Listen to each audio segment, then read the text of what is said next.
আজ আমরা বানাবো জন্মাষ্টমী স্পেশাল তালের মালপোয়া। তালপাতা চ্যানেলে সকলকে স্বাগত। চলো দেখিনি কিভাবে তৈরি করে ফেললাম তালের মালপোয়া।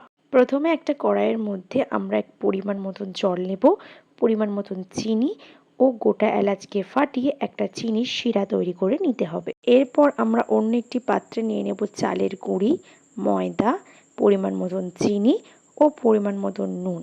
এরপর আমরা এর মধ্যে দিয়ে দেব মৌরিকে ভেজে হালকা করে একটু গুঁড়িয়ে নিয়েছি। সবকটি উপকরণকে ভালো করে মিশিয়ে নিতে হবে। এরপর আমরা তাল থেকে বের করে রাখা তালের যে কাইটা সেটা আমরা এই মিশ্রণের মধ্যে দিয়ে আবারও ভালো করে মিশিয়ে নেব। তারপর আমরা এর মধ্যে দিয়ে দেব পরিমাণ মতন দুধ।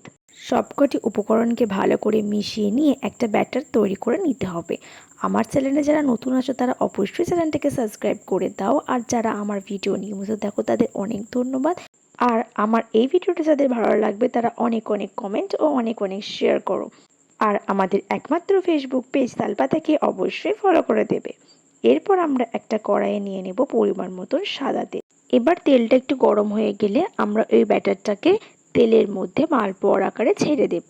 তারপর এটাকে ভালো করে নেড়ে চেড়ে হাই ফ্লেমে ভেজে নিতে হবে।